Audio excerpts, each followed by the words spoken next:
Hi everyone. Hi, it's Juliet here today, and gosh, what a hectic day it's been. Absolutely crazy day, and I'm just looking at this. So where do I start? Where do I start with the craziness of the day? So I'm not sure that Marion can join me today because she is so busy. She said, I might get to see you, Julia. I might get to be able to get here, but she's doing a project in Mexico that she's starting in a few months, in September, actually, not a few months, really soon. And that's really busy. She's organizing that. And then I invited Brigitte if she could join the call. And she said she's really busy speaking with someone else somewhere across the world. So it's like, yeah, it's just massively busy. So if anybody here would like to join me in the chat, anyone viewing, to discuss how you're feeling at the moment, what's happening for you, how you're coping with what's going on, then if you just message me in the chat. I don't know if you're seeing this. I'm doing this. I'm a one-woman show today, so that's new for me. So I'm just checking if this is working on Facebook. If we're going live. Yes, we're going live on Facebook, so that's wonderful. And excuse me, I'm just going to check now if this is live on YouTube. And yes, excuse me, I'm just okay. So yes, I've just been watching Amazing Polly, and I don't know if you've seen her. She's on BitChute, but she is really stunning in what she does and the work that she's been doing in connecting the dots between all the different organizations. And she's been a source of great inspiration for me throughout this time. So I have to be even more inspired because she doesn't have anyone that she's chatting to usually on her program. It's about her doing her research and analysis, and also sharing a little bit about what it's like for her with her life under the things that have been happening. So strange. I hope. Yes, it's. It's all right. I'm just a bit distracted because in this Restream live studio, it's showing me information, and it's like it's got a little screen of me frozen to the side. So I don't know why that's like that, but that's what I'm distracted about. So yes, I was watching Amazing Polly last night, and I have put a link underneath this video to go to some research, some information that she's just done. So I see that there are 3 or 4 people watching. Could you show yourselves? Could you just let me know who you are and say hi in the chat? That would be really supportive to me if you could do that. And it gives me the, okay, Abigail, wonderful. Thank you, Abigail. Gives me the courage to go ahead and do this on my own. Michelle, fantastic. Oh, good.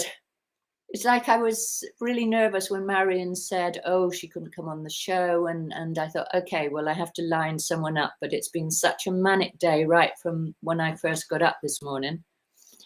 And that I've barely had time to draw breath in the entire day. So this is Michelle. Hi, Michelle. Hi, Abigail. And Ina. Hi, Ina. So that's lovely that you're all watching. And how are you? What's happening for you? How are you coping with the craziness that's going on? Just if you didn't mind sharing a little bit about what's happening for you, that'd be really wonderful. And I can share a little bit what's happening with me, but please just write how you are. It feels like the whole world has gone mad. And there are things coming out at the moment that you have to pinch yourself. It's like, is that really true? Would they really be saying that? Absolutely crazy stuff. And I don't know whether it's been written to actually, you know, that's really what's going on, or whether it's other people, like we're calling them the white hats or whatever, that are also doing things. Today's not a good day for you. Oh, Abigail, what's happening? Yeah, it's very intense, isn't it? I'm happy if there's anything I can do to support you, Abigail, you know, just sharing, and I'll see how I can support anyway. So I don't know if it's the white hats that are putting out these crazy psyops, if you like, videos that are just about stirring people up to say how much more are we going to tolerate. But the crazy thing I saw from Australia, I don't know if anyone saw it, was the health minister in Australia dictating to the Australian population about how they should make love, and that they shouldn't have that. I mean, I'm quite I guess I'm quite a reserved person, so even talking about it is about, I'm not sure if I can repeat that, although I did post it on my Facebook page, basically telling people that they couldn't make love, they couldn't have intercourse, that that they had to masturbate on Zoom. I mean, come on, and for safety, for health and safety reasons. I mean, this gets absolutely crazy, doesn't it? I mean, can a government really be putting that out and dictating to people that? I mean, if that's the degree of where they're going with this whole thing. Anyway, it's completely insane. But what I was, on a more serious front, what I was watching in Amazing Polly's broadcast, and as I said, she connects who is writing their script. Yeah, exactly. Who's writing the script? Is it the white hats writing the script to stir people up, or is it the governments, you know, that are being dictated to by whoever's above them is actually cranking it up, cranking up the repression on people? I don't know. So just have to put my glasses on to read what you've said. So I'm working on teaching new skills to help my loved ones, natural healing, etc. That's what's keeping me grounded at the moment. Otherwise, I think I might lose it. Absolutely. So I think this is what's coming out, is that whatever is rolling out, whether it's the white hats or whether it's the puppet masters, the cabal or whatever, that's cranking this up, cranking this repression, is that we really, really have to focus on those things that are serving us, serving the community, and creating a whole new grassroots movement that we can really grow, really grow new things. So what came, one thing that I was looking at on the Amazing Polly latest video that I've put a link to underneath here, well, she's done the research that apparently the British government have already given a contract to a company to roll out the pass, the app to go on your phone. So although they haven't made it law or mandated it or whatever in this country, they have created an app, or are creating an app to go on our phones, the same as in Australia and France and so on, where they're pushing that everybody has to have this pass before they can enter a restaurant or anything, that they're pushing it. They're going to be pushing it in the UK. So it's important not to be fearful about that, and just to live your life, and you know, don't, as we said before, don't download any apps to your phone. It's the part show me your papers that's got me. It's horrible. Exactly. It's absolutely horrible. It's like they're trying to thumb screw us and take away every freedom, and whether we have our freedoms taken or not is really up to us, whether we buy into the fear and whether we start downloading these apps and thinking that they've got control over us. But they only have that control if we give it to them. And the whole thing is like yeah, it is a psyop. It's a pretense to make us think that this is happening, but it only happens kind of retrospectively when we believe it and we give them our power. So I'm not prepared to give my power in that way. So I'll never participate in any shape or form with what's going on. But meanwhile, this contract that's been given to this organization, I forget the name, but Amazing Polly has traced it back. And the people that have got the contract are people that were very, very connected to the what was happening in Nazi Germany, and a direct link with Goebbels. And is that how I pronounced his name? If Marion was here, she'd tell me. But and Hitler himself. That this particular family, a very, very rich family, it's the children of that have got the contract to roll out the apps on the mobile phones. And she actually shows a photograph of their wedding with Hitler at the wedding. So, you know, all this stuff isn't coming from a good, you know, it's not coming from a place of caring about our health and well-being. It's caring about repressing our freedoms and the whole eugenics program. So it's like our duty to look very carefully into it and say, am I going to give my power to this? Am I going to be frightened into thinking I've got to do this thing? Or am I going to stand up in my own autonomy, my own sovereignty, if you like, and do things that are good for myself and good for the planet, good for my community? Can I build a better life and a better community for myself? So Abigail's saying Scotland is trying to put through the law of the, sorry, my eyes are terrible. My eyes are wonderful because they allow me to say, Scotland's trying to put through the law of the ability to shut down the country anytime they want total abuse. Yes, total abuse. We have to resist. We have to keep resisting. We have to keep resisting and not give them any power. But meanwhile, we have to create our own alternative reality, our own organization. So taking our children out of schools, challenging them, saying you can't fire me from my job if I don't agree to this. It's like really stand up, because we're being abused and we're being bullied. So it's like standing up and saying, stop, no, you can't do this. And creating our own center of power in our own communities. So it's been a really exciting day for me here at Healing Waters, because there's some things coming into form now that I've been working on for a very, very long time in making this land here, the healing gardens, the healing spring here.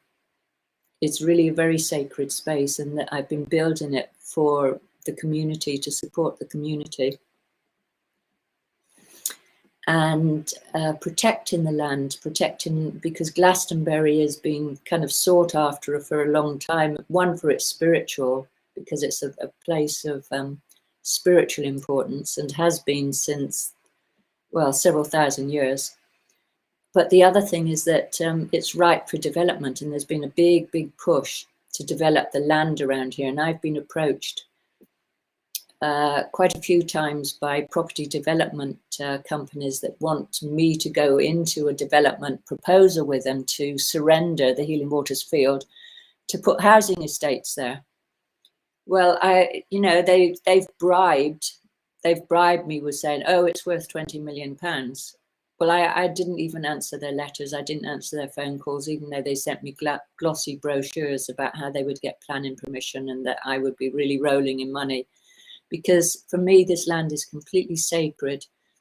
And ever since I came here, it's like things happened to put me into the position of guardianship of the land. And that's been my total focus, to do that, to set something up so this land can never, ever be used for any kind of development at all.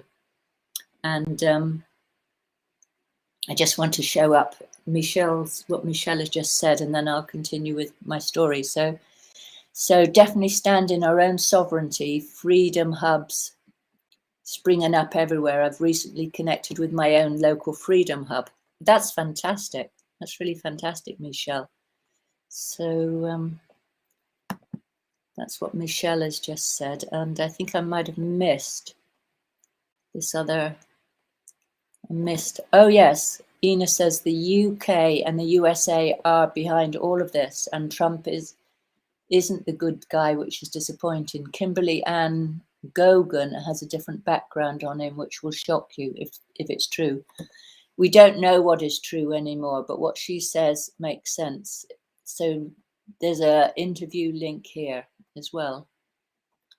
So yeah, that's right. None of us actually know what's going on. And ultimately, ultimately we can only stand in our own power and like not expect some kind of savior to save us, but actually create our own freedom hub, if you like, create our own enterprise, our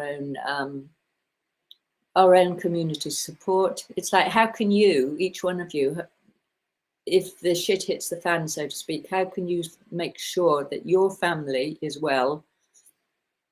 The shit has hit the fan, hasn't it? How can you make sure that your family is well and that you've got all the resources that you need for your own healthcare, for your own food supplies? This is really, really important for us to consider. So along that track is what I've been doing here with the community gardens, and making sure that we have enough knowledge in our local community about our health so we can grow medicinal plants, but also we have a basic understanding of health and health conditions. So yeah, it's a huge transformation, isn't it, that's happening on the earth right now. And we're all powerful. It's like this current situation with the pharmaceutical companies and the way we view life at the moment has only crept in over the last few decades. But we've got ancestral roots to draw upon, where human beings looked after themselves and they didn't rely upon drugs, for instance, or supermarkets. You know, we've got that resilience as human beings. We have the resilience to create our own well-being, our own means of production, our own, you know, our own foods. This is why it's really important for us to take care of nature, take care of what is around us. So, you know, what if you look around you, if you look to your connections, what do you have around you that can really help you? Who can you get together to support you? You know, who are like-minded, who are like-minded with you, that you can do some kind of group? And how can you reach out and support others? And I set up the Outsiders Support Network with Jill Barham, which I think, you know, you're part of, aren't you? You come onto the Zoom calls. And that was to set up help for people that were polarized from their families, either because other family members had had this jab and they were being excluded, or they were being threatened if they didn't have it, then they would be, or if they were being coerced. People that are suffering in this kind of division and this split.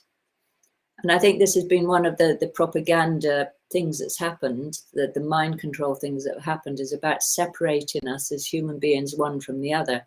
Because when we're separate, then we can't build the communities. We lose our strength when we're separated, isolated human beings here, and thinking that we have to hang on to our jobs in the corporation, or rely on the hospital, or rely on being able to send our children to school. It's like we've really kind of feel like we're over a barrel in a way when we've been manipulated in that kind of situation. And then we get fearful to talk to other people that we feel might be on the other side. So there's massive polarization being deliberately enforced on us all the time. And Amazing Polly said in her video is that she came to the point when the most important thing for her was to reach out to her neighbors and to do the normal things that people do, that humans do. It's like invite them over for the afternoon for a couple of hours to have tea. And I don't know if she invited them for a barbecue or something else, but she said it was actually the most fearful thing that she could have done, because we've had months of being rejected by other people that are kind of polarized on the other side. And, you know, there are lots of topics that it's really hard to, you know, like, oh, what kind of reaction am I going to get? What response am I going to get? Will they reject me?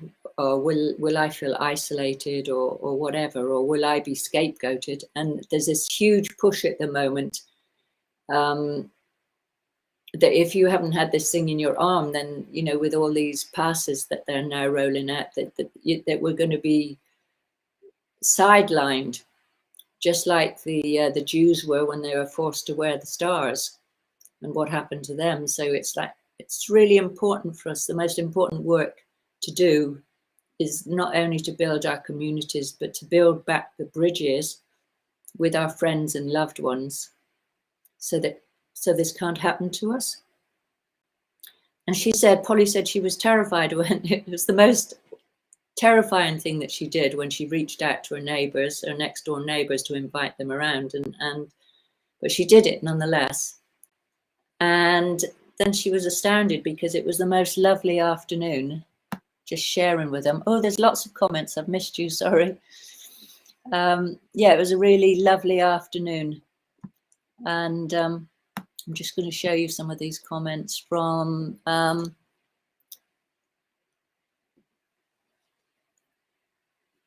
okay, Abigail, so you would love a freedom hub where you are. What could you do to start that?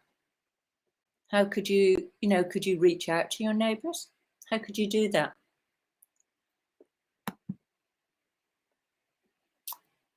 Oh, that's beautiful. Thank you, Stephen.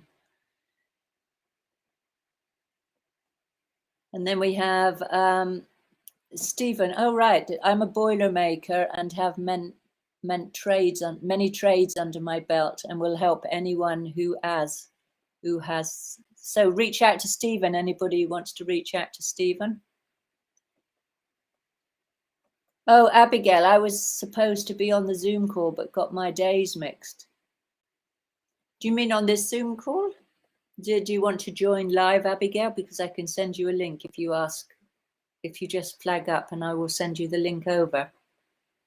If I've got you in Facebook Messenger, I will just see.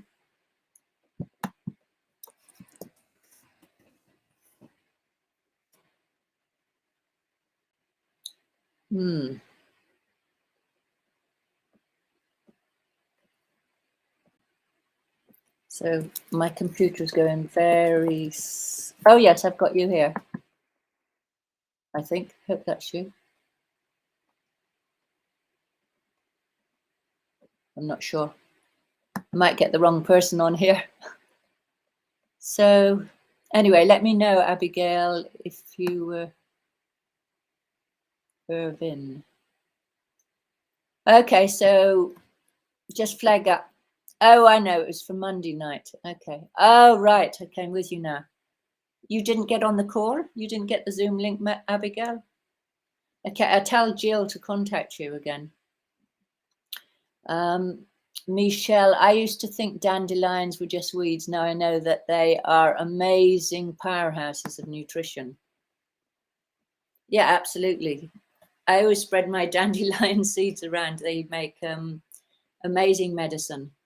They are, what do they do? Kidney, yeah, they work on the kidneys. They're absolutely packed with nutrition, and they also apparently work on the spike protein. So they're the go-to medicine for spike proteins for the people who've been jabbed, or people that have been that may have picked up spike proteins as a result of others being jabbed. And then we have anyone who hasn't fallen for the scam is an outsider. Well, anyone who, Ina, anyone who hasn't fallen. So let me read that again. Anyone who hasn't fallen for this scam.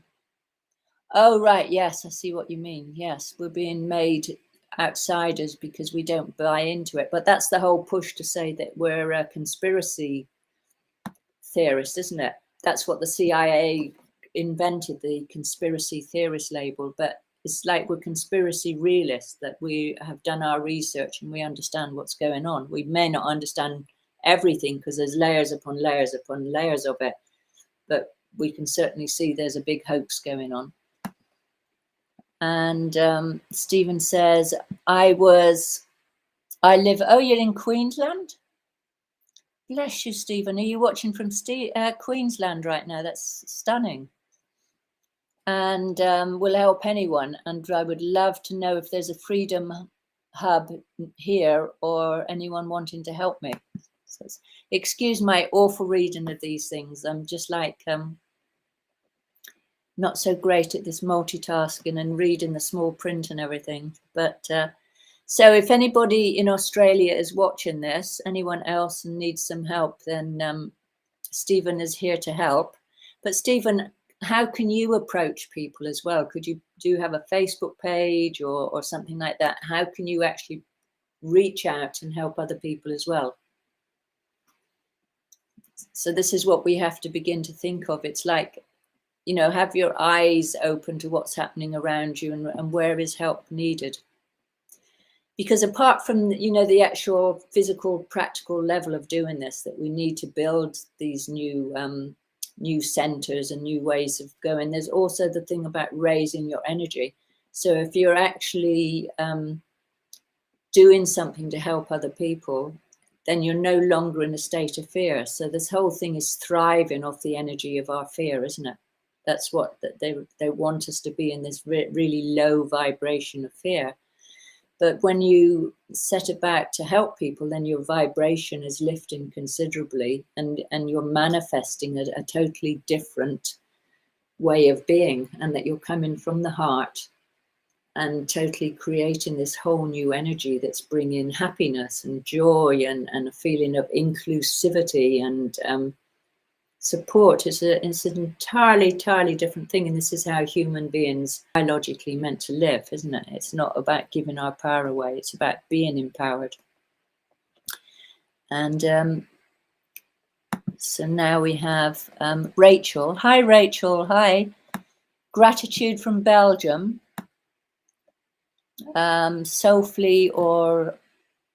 Soulfully cooperating amongst like-minded people, and that is now so important. Absolutely, Rachel, that's really important. And Abigail saying,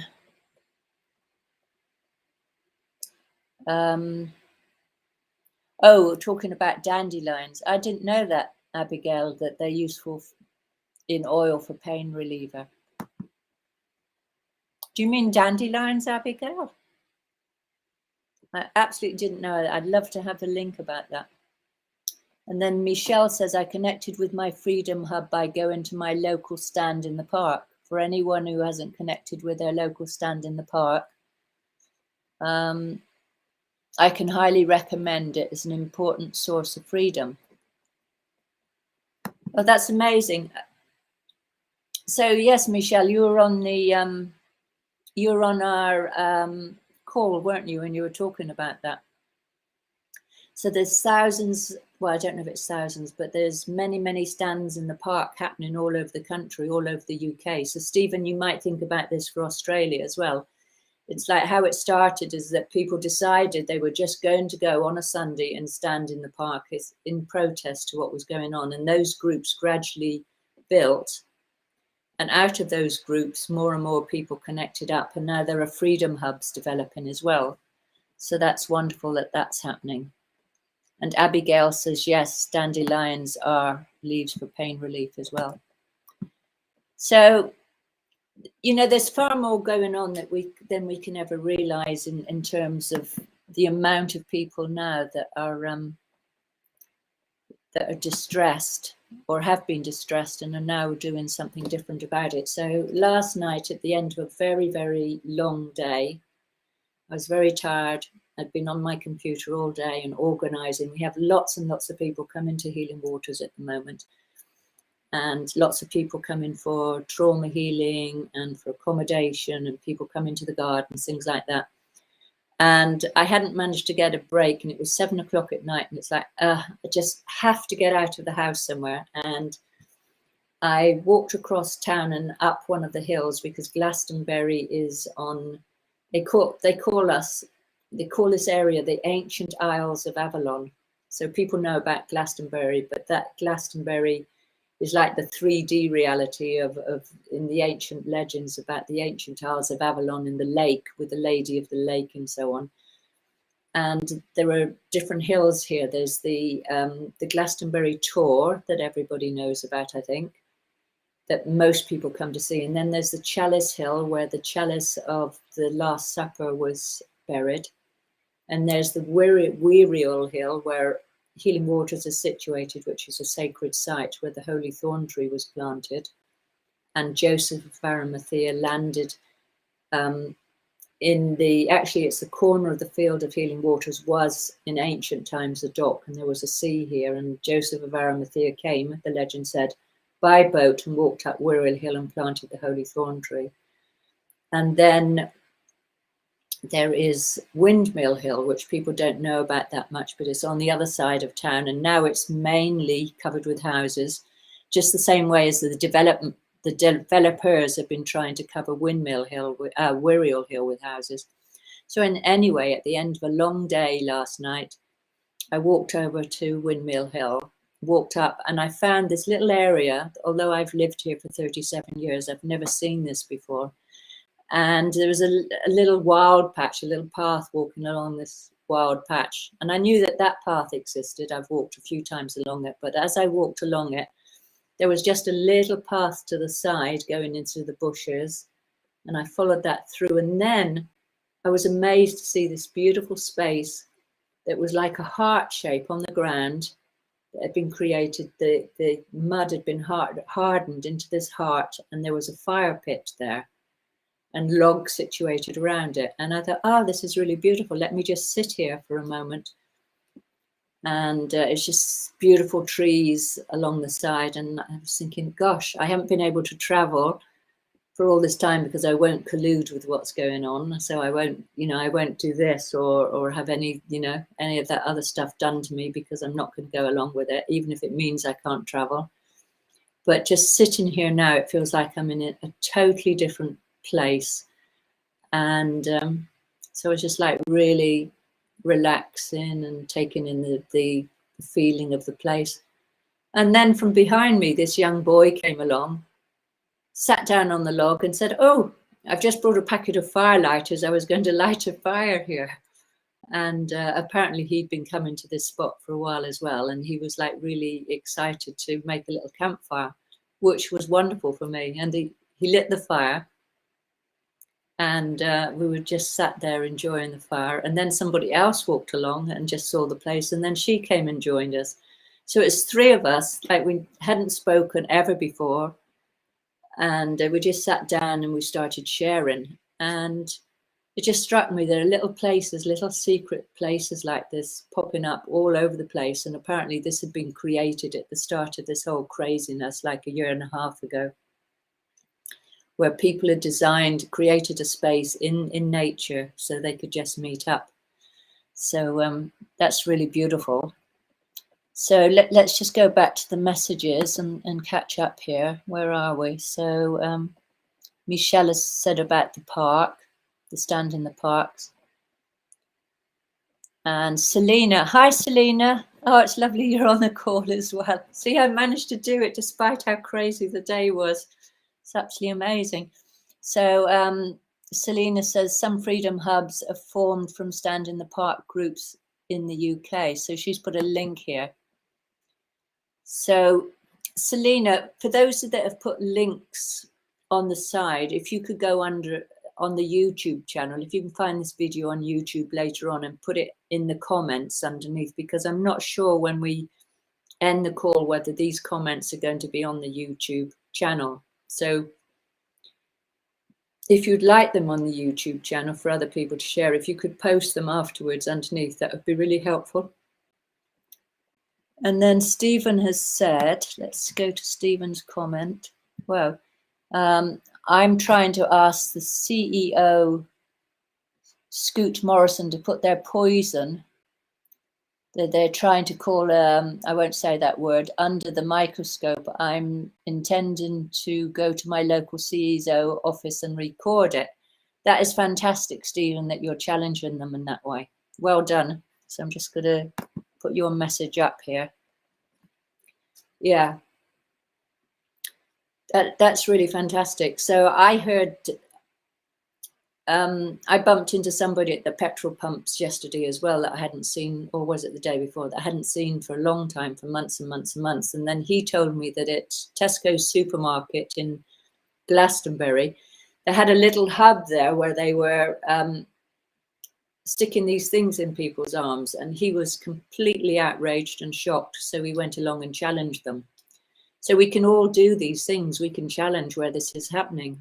And I also saw a video on Twitter where a whole group of people, and we had one of the military people in the group that are standing with the people now in the UK. They went into an injection centre and were challenging the people in the injection centre that they were committing crimes against humanity if they continued doing what they were doing. So it's really important. It's like, there's no one going to save us. We have to save ourselves. We have to do this ourselves, that wherever we can, and there's all sorts of actions that we can do, you know, whether they're big actions or small actions, all of us can do something. Sharon, hi. That's amazing that you're on the call. That's fantastic. So, yeah, so what are you doing, Sharon? I know that you're doing lots of really important things. So if you could share, that would be really great. And Michelle says, a fabulous story, Juliet. Thank you for sharing. Thank you, Michelle. And Selena, thanks for putting the links underneath. Abigail says, when the NHS have a deny liability policy holders. Well, the injection, the people rolling out these injections, as you know, they have no liability, and the government has granted them that they're liability free. But the people that are actually doing the injections, the people in the supermarkets or in the doctor's surgeries or all over the place, or the headmasters that's dictating that kids, you know, that they're rolling out these programs, they can be made liable. And that's where we have to start challenging the individuals that are doing the dirty work. You know, the injection producing companies have been given no liability, but the people that they've kind of manipulated in to do the work, often very innocently, or because they've also been mind controlled, it's like they have to be challenged, that you will be liable for crimes against humanity. And it will definitely happen, because after what happened in Nazi Germany, doctors and nurses were brought to court. So it's not, I mean, the people, there are many, many people in the NHS that are feeling very, very, what's the word, compromised at this moment in time, because they want to keep their job and they know how important their work is to people that are suffering. But at the same time, they're being forced to do this thing. And it's like, what do? Do I give up my job? In which case, who's going to be doing the work for these people? Who are going to be caring? Because often doctors and nurses, you know, really are very dedicated to the caring work. Or do I somehow you know, it's like a real double bind. So it's hard if you threaten them like, oh, you're committing crimes against humanity. But it's like, how can we support those people in the care industries, whilst also for them to know that they are responsible for what they do? Each one of us is responsible if we collude with this evil. So you see how it's tied us all up in knots, and how each one of us has to take our personal power to do what we can, but not under any circumstances to be attacking each other. Yeah, it's about building bridges and communicating, but not attacking, because they want these puppet masters, if you like, or the cabal, or however, you know, the George Soroses and the Bill Gateses, they want us all to be at each other's throats, because that serves their purpose. So Sharon, hi, and Abigail, what are you saying? Meant to say when they deny liability, there is obviously something wrong. Okay. And Stephen says, if you inject another human being, you are liable, and that's it. That's absolutely right. So it's about how to break through that. They are liable, but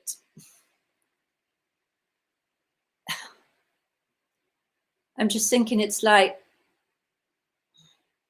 the feeling that's going to come up as more and more people begin to really see what's happening is like the anger is going to rise, isn't it? It's like people that have already been injected, when they see what's been done to themselves, or they see what's happened to their children, they're going to get really, really angry and upset if they suddenly see through it. Either they stay numb to it and stay in the delusion, or they're going to see through it and then feel very betrayed, very angry.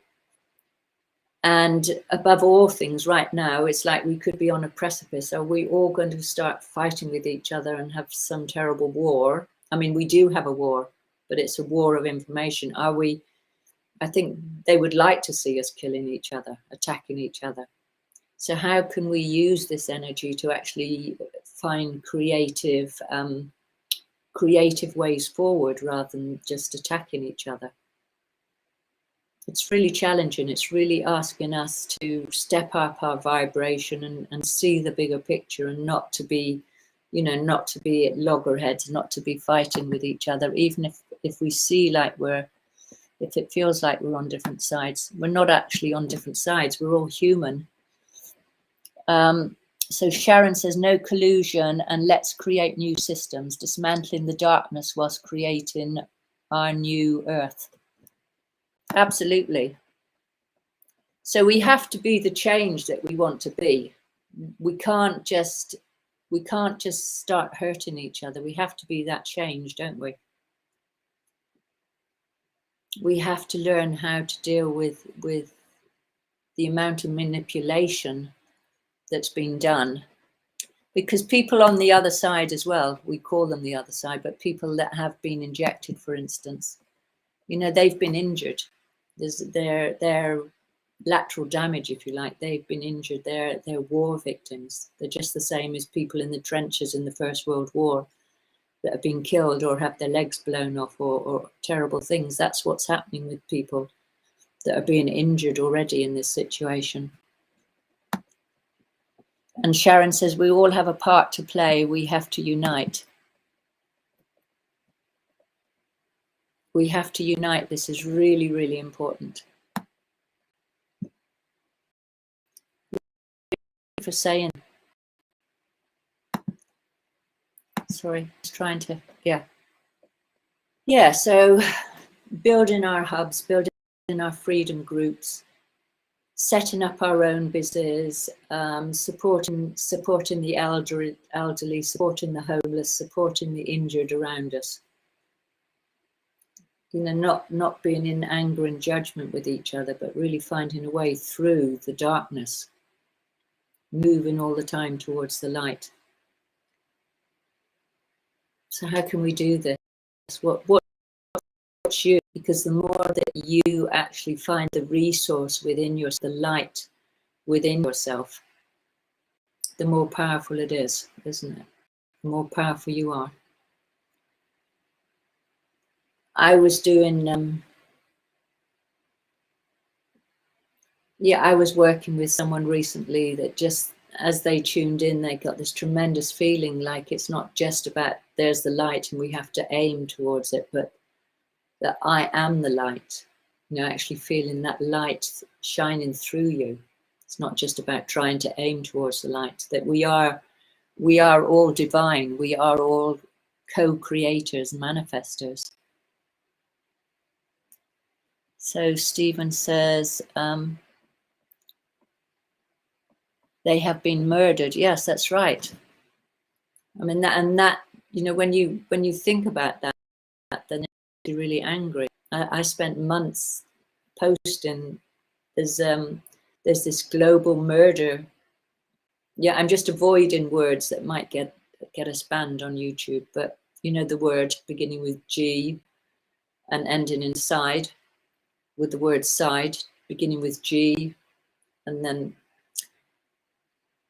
So that's been, it was quite clear to me a very long time ago that was what was being rolled out, especially with what was happening with the elderly in the care homes. But we mustn't split into factions and start killing each other and thinking it's, it's the other human beings because they have been manipulated, that that they're the killers. They are the killers in a way. But this story is way more complex than that.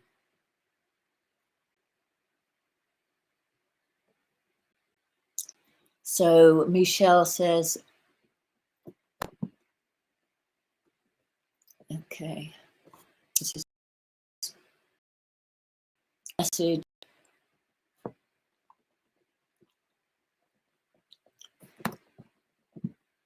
So I just read it.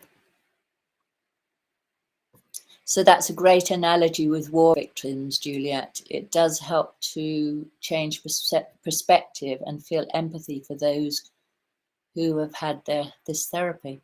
Absolutely, because several of my children have had it, and most of my friends, their children have had it as well.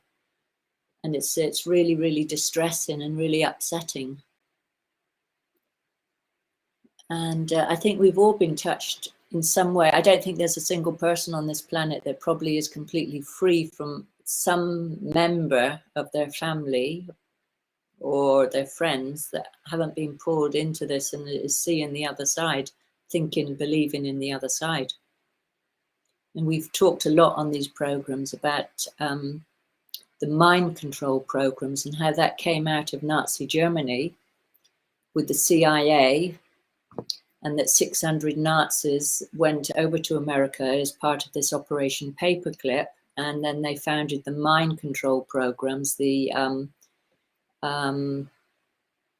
MK Ultra project and the Monarch project, and started creating mind control slaves that did the human trafficking and the sex slaves and so on, and set up this infrastructure that has infiltrated every level of our societies, come out of this Nazi mind control thing. And that the people now, the doctors and nurses and the politicians, they've all been sucked into this, and that at some level in the organizations, there are mind controlled people pushing through this mind control program, and that's the whole planet is in this mass psychosis at this moment in time. So we're kind of pushing towards, you know, this mental illness. If you look at the video Marion and I did last week, where we showed the little the short video on mind control and psychosis, and understand, it's like important for us to understand this bigger picture of what we're dealing with. So Sharon says, we are the light, we are the dreamers and the weavers, committed to our own inner work and holding our vibration high, and will enable us to see clearly. I have been researching eugenics, interesting reading.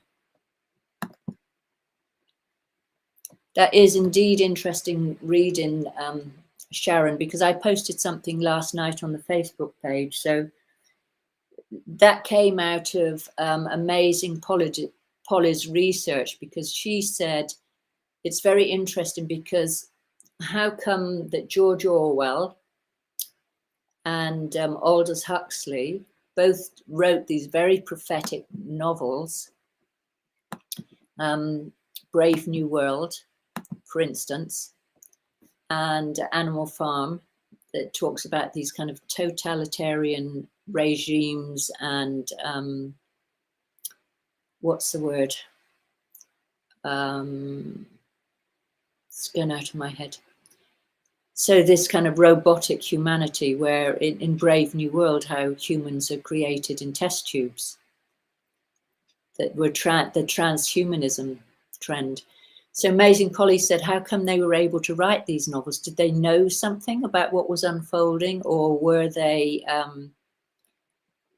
was it just like they channeled this, or what? How did they do it? And it turns out that they had brothers, like Aldous Huxley had a brother, I think he was called Julian Huxley, that was involved in NATO and was part of the eugenics movement, and that there were some other brothers involved as well, and that eugenics has been and continues to be a major movement on this planet. There are lots of people, and that was what was happening in Nazi Germany, but there are lots of people holding this belief in eugenics, like the Bill and Melinda Gates Foundation with the Planned Parenthood. and the Bill Gates is part of this, and I believe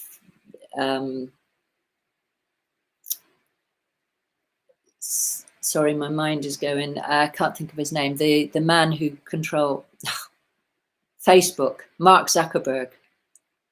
So, yeah, is he connected with a eugenicist family? There are lots of people here that are part of that, and that the eugenics movement. So, Sharon, if you've been researching, you can give us some more information on that. So this isn't something that's just popping up now. This thing with the you know, what's been visited on humanity at this moment in time, that there's been a strong movement. It's been this has been going on for a long time. The world as a stage has yes, indeed. So let's come back to what Sharon said about we all create our own light. And like understanding actually what's at work here, the darkness that's at work, and that, you know, we can be actors on our stage, if you like, and we can create a different reality. The whole world is a stage, and we can create a different reality. So, you know, what would each one of you like to do here? What can you do? What can you do, Louise? What can you do, Sharon or Stephen? You know, how can you shine the light? How can you support people? How can you live? How can you do your own personal work? Because if we're trapped solely in our anger and solely in our judgment, then we're kind of suffering at this, you know, this immense pain and stuck in these really, really powerful negative emotions. How can we rise above that and create this expanded field of the heart to really support other people and to support ourselves and our families?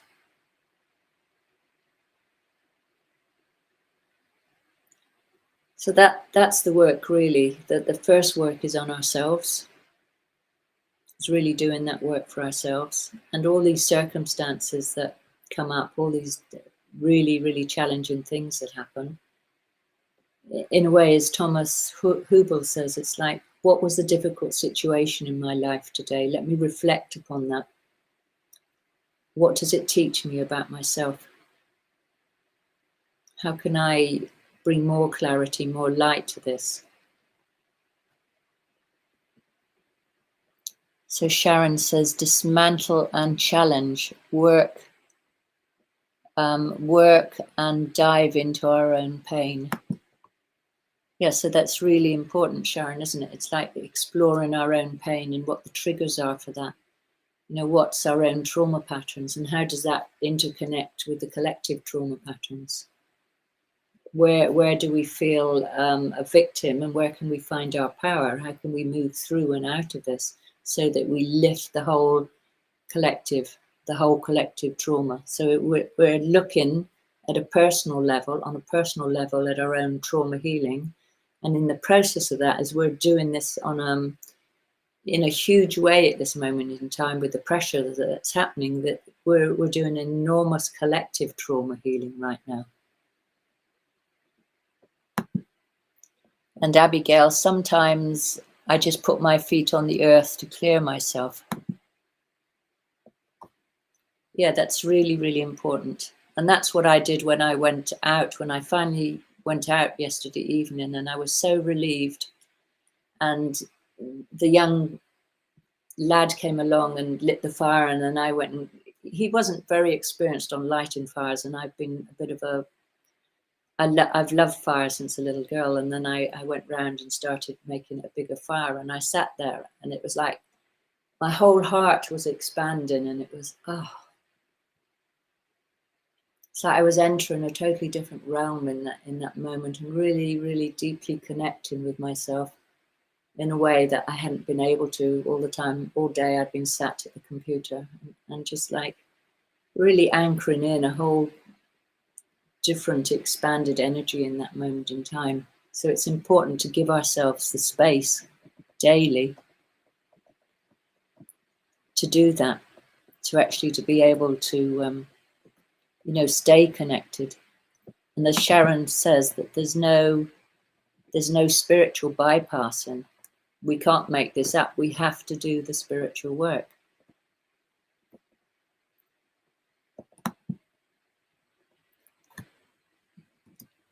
We have to meet ourselves head on, as Sharon says.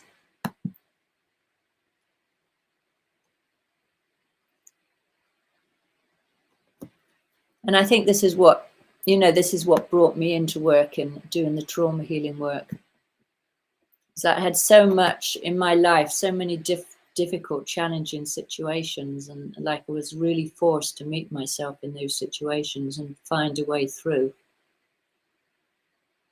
And found some tools to help myself and then to help others. So Michelle says, as always, it's a pleasure and an honor to listen to me. Oh, thank you, Michelle. That's really, really sweet of you. And everyone else on the live feed, I've got to go now, but I'll catch up with you soon. Bless you, Michelle. Lots of love. Lots of love to you, Michelle. Yeah. So Sharon says, so I'm learning to multitask in an entirely new way and doing all this. So working with you on the trauma training. So Sharon was one of my students on my year 1 trauma skills training. And it was wonderful working with you, Sharon, and to watch, and to be part of your journey. So she says, working with you on the trauma training has enabled me to bring awareness and clearing to my own trauma patterns, and thus that of the collective. I am working with clients to support them in safe, deep dives to allow connection to self. Absolutely. So to be able to have the skills to hold that kind of space for others is a huge, huge gift. It's a huge step, and it requires an enormous amount of work to move from being able to regulate yourself and keep yourself in a safe space, to keep yourself resourced, and then to be able to expand that container to hold someone else so they can do their own deep dives. So Ruth, nice to have you here, Ruth. Thank you. So we all have a lot of work to do, haven't we?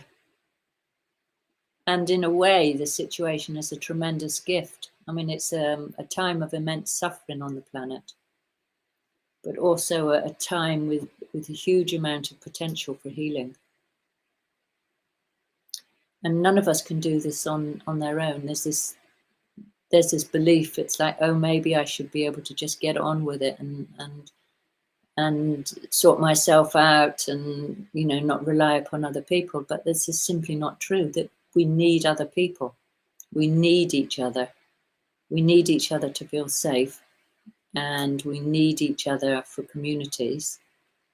Human beings, we're not born that way, that we just exist on our own, that we need each other. And it's wrong to think that we have to just do this alone. And when it comes to trauma healing, then we really need another person in order to heal trauma with, because healing trauma is all about relationship, about being in safe relationship.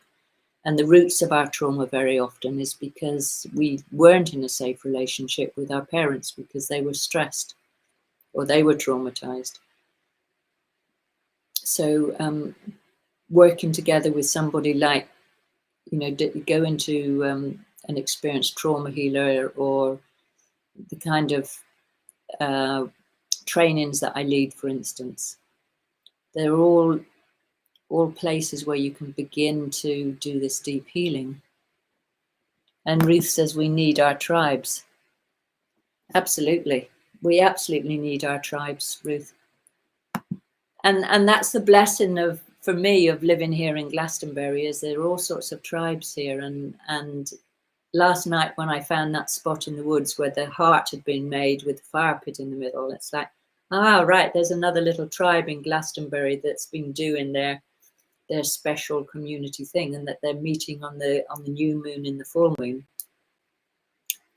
So on the subject of the full moon, so let me see. Oh my God, it's 6 o'clock. So, okay, I'm going to have to end this call, but I just want you to hold this in your hearts for Healing Waters. And the Healing Spring here is that we're doing an amazing thing. We're taking the next step in creating a community resource, an amazing, absolutely beautiful resource for the community. And we're focalizing it for the full moon in Aquarius this Sunday. So if you can hold that intention that the light is going to increase from Healing Waters, Healing Gardens here, that this is really stepping up a notch now in what we can offer out to the community for community healing. And the fact that we're also on the Michael ley line. It's a very important ley line that goes from St. Michael's Mount in Cornwall all the way up through the country, up through Glastonbury, out across the Channel to Mont Michel, across to Jerusalem, through Rome and across to Jerusalem. It's a very, very important ley line, and we are on this point here at Healing Water Sanctuary, and we've been holding, and Healing Gardens, we've been holding the light, and we are now increasing the amount of dedication and resource that we can offer out from this point. So just really anchoring that for us. And I just want to share for a moment, replying to Sharon. Rachel says, so do I, and holding us all in the increasing light. Loved you all, from Sharon.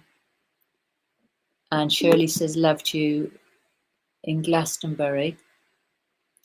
I'd just like to spend a moment before I finish now. Can we just spend a moment in Marion? Hi. Spend a moment in Marion. Spend a moment in Marion. You're here. It's like I got through the whole of this call. You made it. You're still alive. So it is 6 o'clock, but now you're here. We can extend for a few minutes. And yeah. Hello, everybody. What? Marion's here. Hi. Oh dear. Travelling across London at the moment is a bit of a nightmare. It's taking twice as long as usual. Why is that? What's happening? Well, because of all of the shenanigans, they've closed lots of roads. They've put in really weird cycle lanes. So over the last 12 months, because the roads were generally empty, they've reorganised it. And so now people are starting to get back, and there's a couple of tourists in town. It's gridlock. It's just like gridlock. Every major junction that I've been through, just gridlock. Just crazy. People really angry. Yeah. But there was a bit of a stampede on the tube before. That was quite interesting, because there were only a few people were going, they're all a bit close. Everybody else just didn't give a shit. There was no social distancing. There were too many people on. It was like a normal tube day. So, yeah, very interesting, but complete, yeah. Took me 2.5 hours to get to do a 1 hour journey this morning, and it's taken about 2 hours this afternoon. Oh my God. Yes. And it's just that, you know, it's one of those journeys. I'm sort of near central London, so it's quite bussy. There's quite a few buses needed, and just sat in traffic because the traffic's been, I mean, they've put cycle lanes now where bus lanes used to be. And so now the bus has to join the main drag of traffic to then come off into the bus lane later on. It's just nonsense. They've taken roads down to one lane. So when the bus stops at the bus stop, no one can move. So is there been an intention behind this to obstruct? Yeah, they don't want road. They don't want cars on the roads. They don't want cars on the roads. We need not to own cars. We should use public transport, or we should rent a bicycle. You see, because we need to rent everything and be happy, you see. Oh, yes. So this is the Klaus Schwab thing. Yes, exactly. Well, this is unfolded. We all think, oh, this is an idea. It's not an idea. This has been the backbone and the mainstay of civil planning for 50 years or more. This has been a key intention. We start looking into the history of when this, you know, the 2030, and then there was the 2021, all these diktats sort of have creeped out of the woodwork slowly. They've been being employed and implemented for decades now. Decades. Yeah. So Ina says, Marion, watch Age of Truth TV latest video as Santos Bonacci is talking about the flat earth, over 3 hours long, and I have still to finish watching. I'm sure Marion wants to watch that. I'm actually doing an event with Santos Bonacci in 4 weeks' time. We'll be together. Yay. I'm so excited.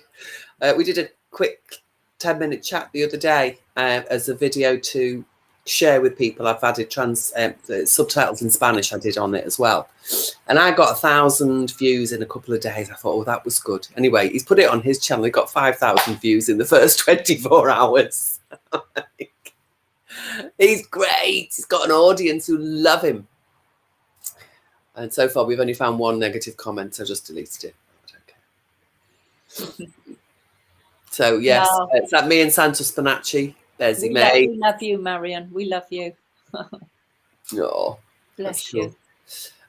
Yeah, so this whole understanding the bigger plan has been around for a very, very, very, very, very long time. None of this is new. None of this is new. Yeah. This is all meticulously orchestrated, meticulously planned.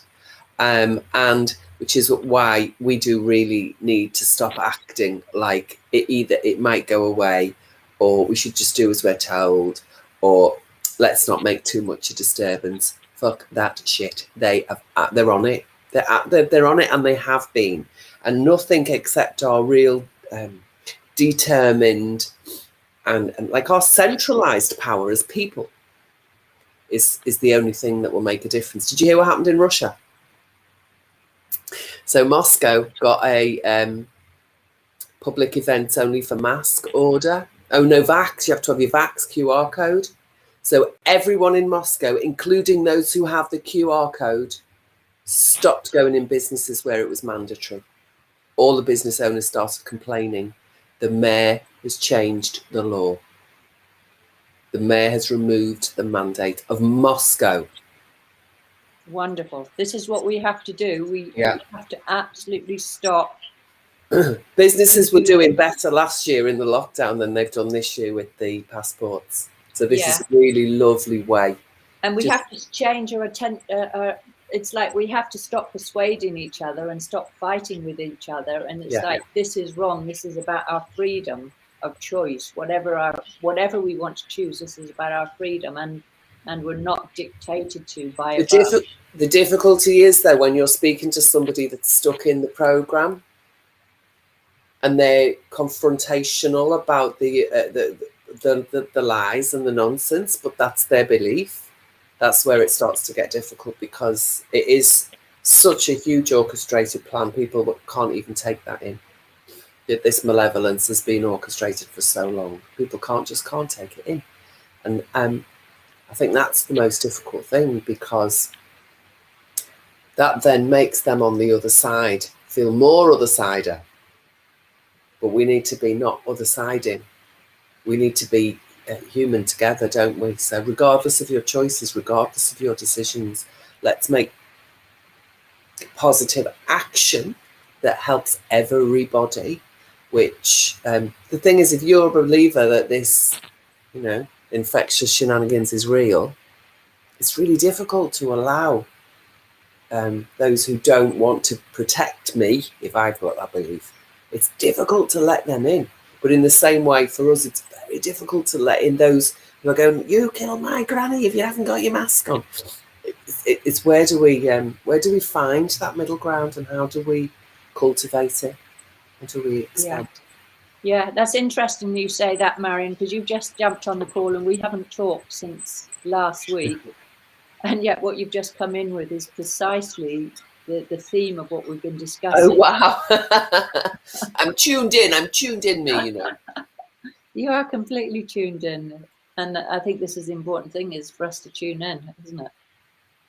There is one truth, there's a spiritual truth, and that is all human beings that we're all equal in the eyes of God. We're all come from the same source. Yeah. Cut us, we bleed. Take the skin off us, you'd never know one, two of us apart. You know, we're very similar. Yeah. Yeah. Oh, that's good then. Then I came in on topic. I like that. Yeah, beautiful. Yeah. Is that this whole middle ground thing is challenging. Absolutely.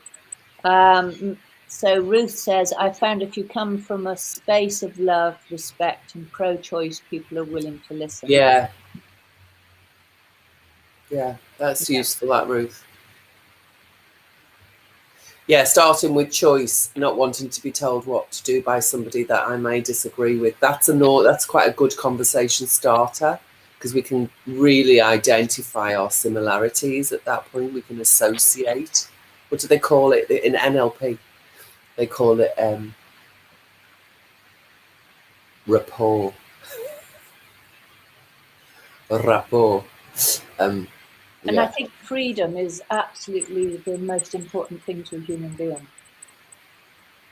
This feeling of freedom is absolutely is the most important. I mean, it's one of our prime needs, isn't it? Autonomy. This is what we've got, these developmental needs, which is attachment, attunement, and autonomy. Yeah. And this mind control program has been working on injuring our attachment and our attunement and our autonomy. Yeah. It's actively abusing our core needs as human beings.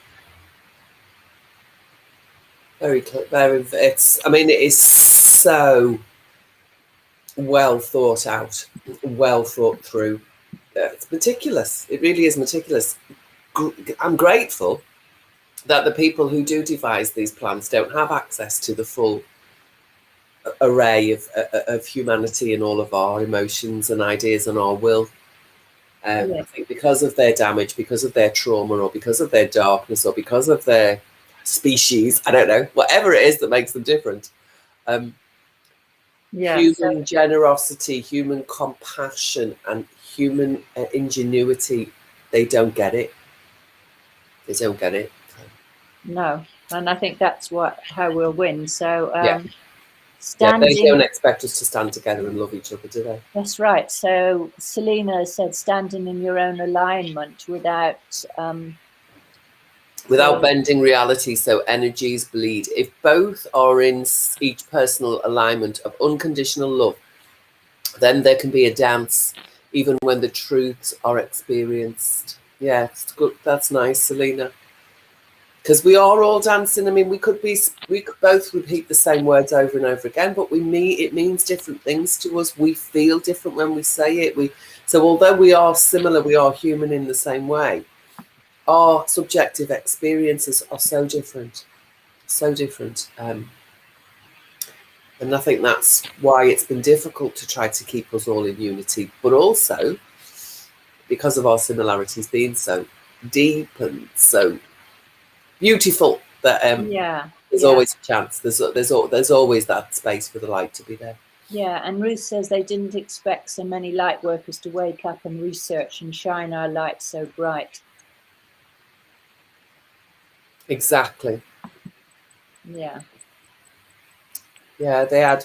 So this is another little piece of the puzzle for me. It's almost as if as a light worker, or as a non-conformist, or whatever it is anyone wants to call me, it's like we have kind of snuck in and stayed under the radar long enough that they didn't realise how many of us there were, and they took no account for who we would influence.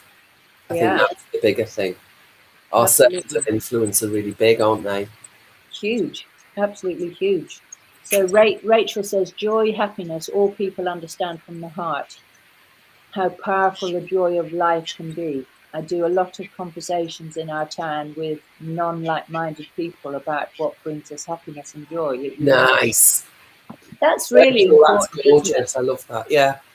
It's interesting, Rachel, because I run the Find Your Why Foundation, which is a community of women. And I know there are a few women in the community that have different opinions to me. I actually don't know which ones they are, because we've we've not barred the content in any way. We've not explicitly stopped anything, but we've not engaged. We've not engaged in politics. We've not engaged in that. It's all about personal experience. How are you getting on today? How do you feel today? What's your need today? What are you grateful for today? So it's really it's all about our own personal experiences. And then the finding your why is to expand your joy and your happiness. So we're all working in that heart space of expansion of joy and happiness already. So Rachel, what you've just said is lovely, because that's exactly what's going on with that group. Is that I don't even know who isn't like-minded. I've got my suspicions, and I'm sure they have to, but I don't actually know, because the level at which we are already connected, it just doesn't need to be in that level, because this is this humanity, this social, this connected, this collaborative community feel. It's being satisfied so well that even if the subject comes up, it takes no energy. It's weird. It's like it just gets left hanging, and then someone says, "So how are you feeling right now?" You know, rather than what's going on in the world. So yeah, that's lovely, Rachel. That this joy and happiness and heart connections. And diversity is really, really important, isn't it? I mean, this whole movement, this whole Marxist movement that's infiltrated our schools and is rolling forth the 2030 agenda wants us all to be transhuman and robotic. And the important thing is, like, nature is diverse. Nature is always recreating itself in endless forms, isn't it? Yeah. Nothing is fixed. There's always change. I mean, in Buddhism, they say the one thing that you can always absolutely rely upon is that there will be change. Yeah. And that's the whole thing about the evolution. When plants evolved, what evolved was sex, because up until then it was like one single cellular creatures just duplicated an actual carbon copy of themselves, and then sex evolved with the birds and the bees and the flowers and pollination. So there were two different gametes, if you like, that interconnected and produced something entirely different each time. So that gave birth to endless diversity. At every single moment that we have a different version of the original coming out. I mean, that's the life force energy, isn't it? But they're attempting to control and have dominion over, but they can't do that. It's interesting though, because when you were saying that just then, I was like, this is what I was taught at school. And yet when I do my when I went and I studied Sankhya, which is the science behind yoga and the science around yoga, and Ayurveda is called Sankhya. And Sankhya talks about the division of male, the division of the one into male, female as well. Purush and Prakriti are the two pieces, and it's interesting because as you were saying that, and I thought, actually these are two different stories now.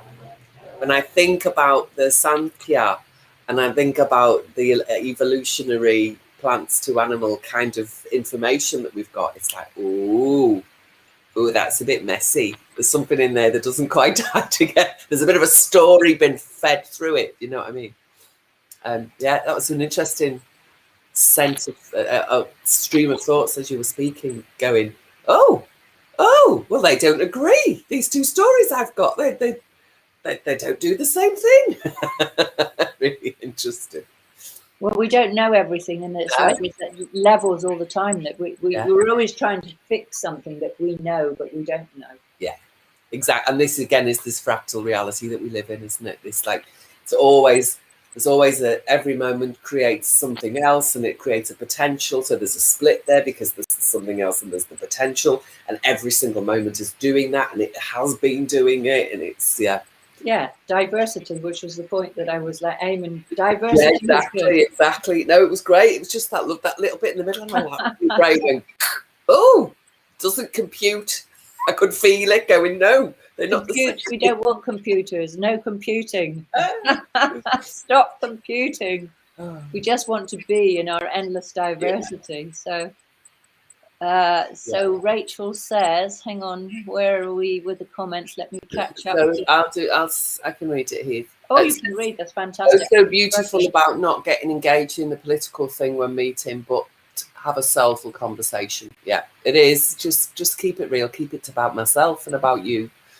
And then we feel deeply connected, and how deeply connected we are. Absolutely. Because if I'm talking about politics or I'm talking about stuff in the world, that I'm not really thinking about me. I'm not really thinking about you. I've attached myself to an idea. I'm not even in my own body most of the time when I do it. I don't think I'm that unusual. But when I'm talking to you, when I ask you about you, when I listen to what you say about you, when I talk about me and you listen to, that's a beautiful conversation, isn't it? And it doesn't have to contain any real external. Well, that's relationship, isn't it? That's where we're in relationship, and that's what's really important for human beings, is to be in relationship. Absolutely. And that's what's really keeps us safe, keeps us, you know, we feel safe when we're in good connection and relationship. And that's why the puppet masters or whatever have attempted to sever our relationship. Well, they want the story in the way, don't they? And it's interesting, isn't it? Because I think the work that we do is quite a frequent phenomena that we come across, where you have to keep saying to the client or yourself, or you've dropped back into the story. Can we come out of the story and just feel what's happening for you? Or you're back in the story. Moment. Come out, what's happening to you? How is it for you in this moment? What's happening for you? Yeah. It's like, oh, story, no, let's stay with you. And I do it myself. I know, I hear myself do it. I'm thinking, that's not the question. Oh dear, I'm being the victim again. Yeah. Exactly. Yes, when we're stuck in the story, nothing can happen anymore. No change is possible. No, just keep repeating the same stuff. Making more of the same or similar. It's not the same. Making more similar. So we don't want it. Need something else. Anyway, look, it's 6:25 now. Wow. How amazing is that? I'm a time traveller.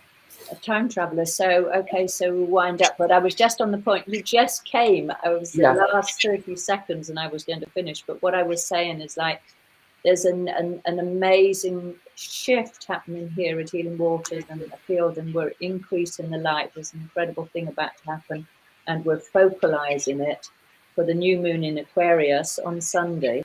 The initiation of this new project that's going to offer incredible amount of resource out to the community. And it's all happened in the last 2 days that we're moving towards this point. Wow. It's really exciting, and it's a bit like it was already lined up in the divine, if you like, and it's just now showing itself, and we're nursemaid and we're birthing, helping it to birth in this moment. Nice.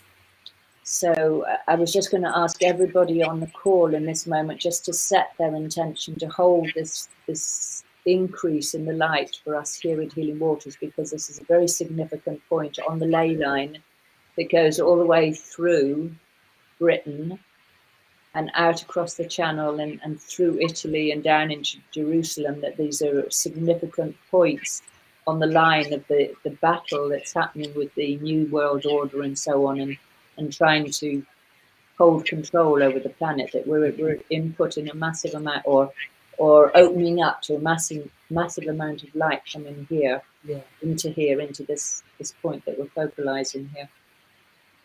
So just to hold that intention. Nice. And that, of course, everybody's welcome to come and visit. So nice. So just asking for a moment, just for a few seconds, just to hold that intention.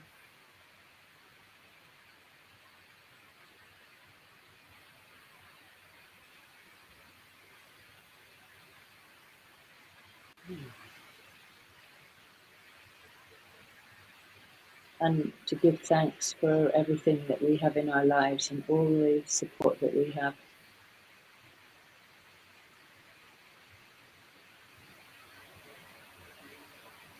And to know that we've already won this battle between the dark and the light.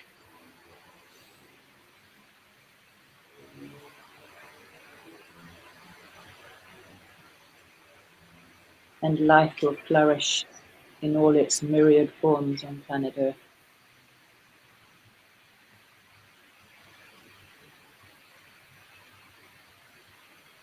So thank you everyone that's joined us on this call today.